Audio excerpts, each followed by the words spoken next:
KR Meera ഒരു പൊതുവേദിയിൽ വെച്ച് സംസാരിച്ചിട്ടുള്ള കാര്യങ്ങളാണ് ഇപ്പോഴത്തെ ചർച്ചാ വിഷയം.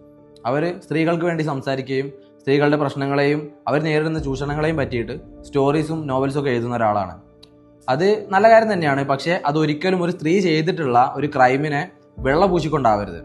അവർ ആ വേദിയിൽ പറയുന്നുണ്ട്, സ്ത്രീകൾക്ക് ചിലപ്പോഴൊക്കെ ഇതുപോലെ കഷായം കൊടുക്കേണ്ടി വരാറുണ്ട്. അപ്പോൾ ആ സിറ്റുവേഷൻ ഒഴിവാക്കാൻ പുരുഷന്മാരാണ് ബാധ്യസ്ഥരായിട്ടുള്ളതെന്ന്. ആ പുരുഷൻ അല്ലെങ്കിൽ ആ ഒരു ചെറുപ്പക്കാരൻ ചെയ്തിട്ടുള്ള തെറ്റെന്താണ് എന്നുള്ളത് നിങ്ങൾ പറയണം. ആ കുട്ടിയെ ആത്മാർത്ഥമായിട്ട് സ്നേഹിച്ചിട്ടുള്ളതാണോ, അല്ലെങ്കിൽ ആ പ്രണയത്തെ ഒരു വിവാഹത്തിലേക്ക് എത്തിക്കാൻ വേണ്ടിയിട്ട് ശ്രമിച്ചിട്ടുള്ളതാണോ? ഒരു പൊതുവേദിയിൽ വെച്ച് ഇതുപോലുള്ള കാര്യങ്ങളെ പറ്റി സംസാരിക്കുമ്പോൾ ഒന്നുകൂടി ചിന്തിച്ച് സംസാരിച്ചാൽ എന്തുകൊണ്ട് നന്നായിരിക്കും. എനിവേ, എനിക്ക് പറയാനുള്ളത് ബോയ്സിനോടാണ്. നിങ്ങൾ നിങ്ങളുടെ പാർട്ട്ണറിനെ ചൂസ് ചെയ്യുമ്പോൾ നന്നായി ശ്രദ്ധിച്ച് ചൂസ് ചെയ്യുക. അല്ലാതെ ലവ് അറ്റ് ഫസ്റ്റ് സൈറ്റ് ആണ്, അവളെ കാണാൻ നല്ല ഭംഗിയുണ്ട്, വെളുത്തിട്ടാണ്, പൂച്ചക്കണ്ണാണ്, നുണക്കുഴിയുണ്ട്, ചിരിക്കുമ്പോൾ പല്ല് കാണും, സംസാരിക്കുമ്പോൾ സൗണ്ട് കേൾക്കും എന്നൊക്കെ പറഞ്ഞിട്ട് പ്രേമിക്കാൻ നടന്നു കഴിഞ്ഞാൽ കഷായം കുടിക്കേണ്ടി വരും.